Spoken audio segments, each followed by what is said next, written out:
Tous les feux seraient donc ouverts pour le futur parc éolien offshore de la baie de Saint-Brieuc. C'est du moins ce qu'affirme le consortium Elmarine, qui a essuyé ces dernières années une volée de recours face au gigantisme de leur projet au large des caps d'Erquy et de Fréhel. Cette fois, on nous l'assure, en 2023, après un investissement de 2,2 milliards d'euros, le parc de 62 machines devrait être opérationnel. D'abord, il y a des usines des installations industrielles qui vont sortir de terre au Havre pour Siemens Gamesa pour la fabrication des éoliennes, à Brest pour Navantia Windar et donc la fabrication des fondations jacket. Nous allons signer les derniers contrats également pour les autres lots du projet. Nous allons parfaire l'installation de la base logistique de proximité sur le port de Lézardrieux.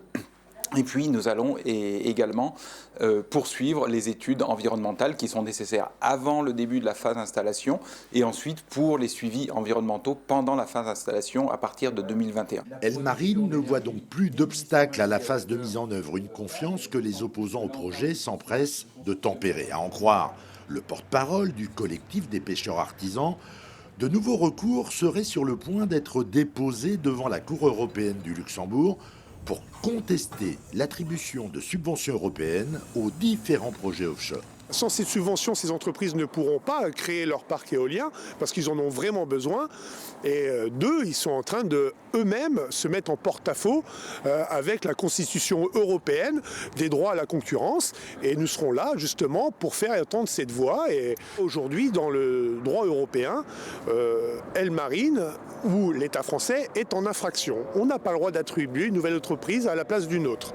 Donc aujourd'hui, on va se battre à ce niveau-là et les recours déposés vont dans ce sens-là. Il se murmure aussi qu'un récent arrêté du préfet des Côtes-d'Armor serait à son tour contesté par le comité des pêches, que la commune d'Erquy n'aurait toujours pas donné son accord au raccordement du futur câble RTE sur son territoire. Enfin, rien ne semble acté pour que la base arrière d'Elmarine, envisagée à Saint-Quay-Portrieux, soit réalisée sans contretemps.